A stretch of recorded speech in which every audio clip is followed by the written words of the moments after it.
Now, the pressure of matric exams seems to have increased over the years with the rise of things like social media, and parents often feel out of their depth when it comes to helping their children cope with stress during this time. There are dire consequences for learners if the stress is not managed properly. So today we chat to Kentse Radebe, the head of social impact at SACAP, about the ways parents can help their children cope during exam time. Very important topic right now being the end of the year. Yes, definitely. Yeah. I mean, matrics are starting to write their exams, so there's a lot of pressure. Other grades are also writing their exams, so everybody's just trying to recognize that it's crunch time and that they need to deliver results. So there's a lot of pressure. And that's exactly it. The pressure kind of affects everyone when it comes to evaluation season. Why is this time so stressful? I think it's stressful, number one, for students because they recognize that they either need to progress to the next year or in the case of matrics, they need to pass and then go on to college or varsity. And I think for the family, it's very stressful because parents want to see their children succeed. At school, it's also stressful because teachers have invested a lot of time in developing their students, so they also want to see them do well and perform. So all around pressure for students.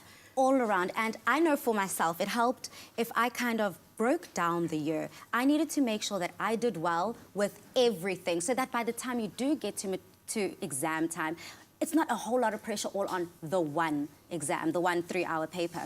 Now, I know parents do this a lot. They kind of put a percentage benchmark to say, okay, Yanganyami, if you get 75% or whatever, I'll get you this, or kind of an incentive, but that does add much more pressure than needed. What are some of the other habits that parents tend to go to add pressure? I think just to address your first point, I think one of the greatest misconceptions is trying to put a letter grade to your child's performance. So I think it's really important to understand where does my child perform best? And if you want to incentivize them, which isn't necessarily a negative thing, but incentivize them around where they're strongest so that when they do succeed or fail, they can actually rebound and continue to perform well. I think that's probably one of the easiest things that you can do as a parent is to understand how your child learns and to develop a study plan along those lines. And that manages their stress as well because they know what's expected of them from you, so that contains their environment, but you also have a realistic idea of what their performance is actually going to be. Exactly. Now listen, social media. Yes.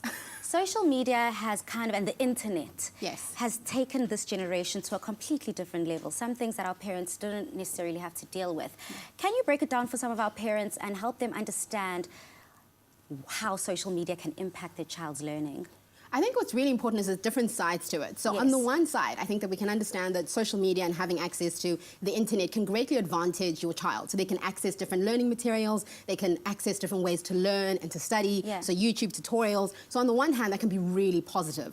On the other hand, I think that what social media perpetuates is what I call the superhero complex. So seeing everybody do really, really well, and you're like, I want to be as amazing and as fantastic as those people. And they make it look so easy. Exactly. When in actual fact, what we put on social media is our perfect selves. So then that creates unrealistic expectations. So I think for parents, you want to be aware, what is my child's social media use and how do they engage and react on what's happening in social media. So that could be you following them, commenting them, and also just engaging with your child about some of the issues and anxieties that they have around their own performance, whether it's in their school life or in their personal life. Exactly. Now, a lot of what you've touched on is about parents knowing their child.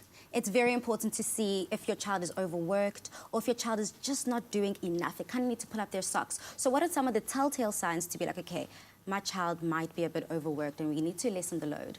I think what's really important is what you said a little bit earlier about really building from the beginning. I think one of the worst things that we can do is to come to the end and then only start to realize, wait a minute, my kid is struggling in maths or they're struggling in English or whatever it is. Exactly, because now you're investing all this time and energy into one final result. But if you're actually building up with your child from the beginning of the year, straight through term 1 through to term 4, then you can actually understand how are they developing, where are their struggles, where can I intervene, and you can then begin to tell the telltale signs, right? So then you know that actually when my child is performing well, this is what they do.